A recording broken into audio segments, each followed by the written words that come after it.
And New Orleans we want to get to, too.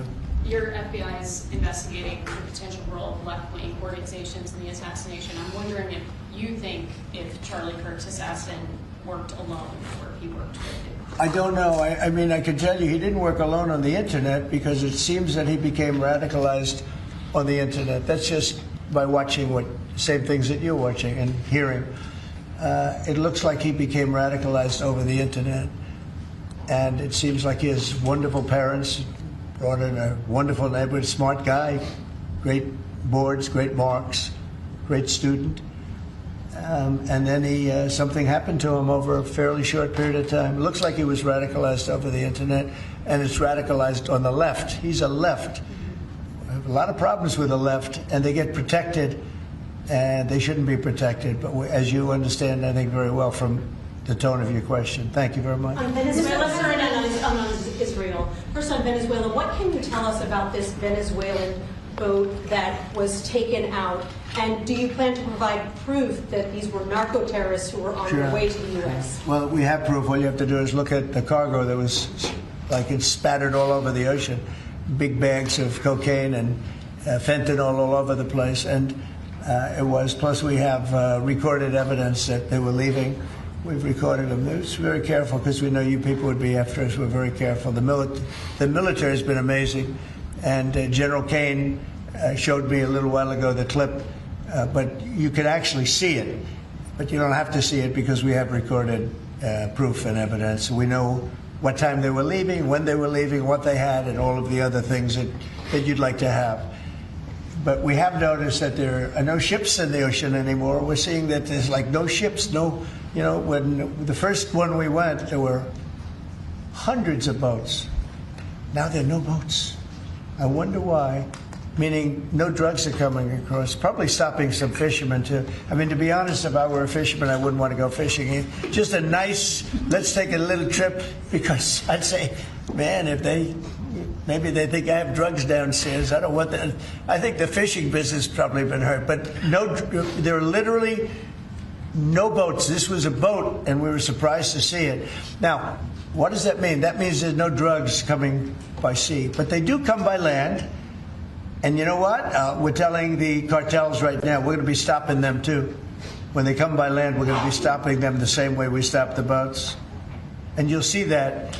But maybe by talking about it a little bit, it won't happen. If it doesn't happen, that's good. But they killed 300,000 people in our country last year. And we're not letting it happen anymore. And then on Israel, did Bibi Netanyahu speak to you directly to alert you that Israel was going to be striking Hamas sites in Qatar? No, he didn't. No, he didn't. Yeah, go ahead. How did you learn of it? Same way you did. Go ahead, please. You mentioned that the shooter was radicalized online. I think so. You know, by the way, when I say that, that's my opinion. I think he was radicalized online based on what they're saying. Do social media companies bear any responsibility for that? And how is that? I'm going to have to ask, I don't know, I'd ask Pam that question. I don't know if you or Todd could give an answer to that. Somebody has to bear some responsibility. You know, and President Trump, I've always told parents, you got to watch what your kids are doing on the internet, what they're doing online, what they're listening to, what they're reading. They're all online, they're all on their phones all the time. Parents have got to monitor that, because this starts when you're young.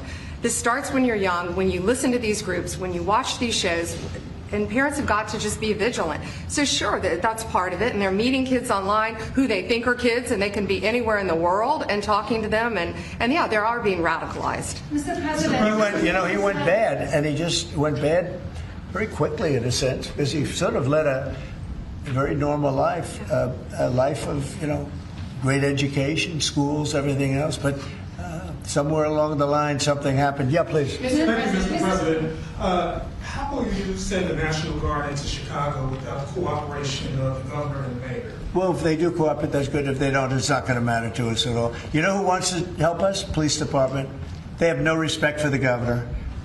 They have no respect for the mayor. They respect us. And we found that in Washington. We haven't had total support in Washington from government, as you know, from everybody. I don't want to say the mayor because she was better than most, but we haven't had great, but we have had great support from the Metropolitan Police. They're like brothers of these people. They're really like brothers. You see that. They work together.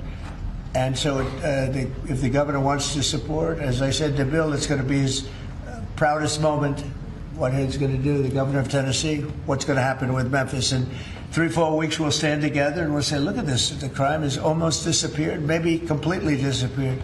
In Washington, they don't even know how to record it because it's down so much. You know, they've never heard. I heard 87% is down. I said, really? Who are the 13%? Because it's more than that. It's actually more. Hard to believe, right? You're going to have the same results in Chicago.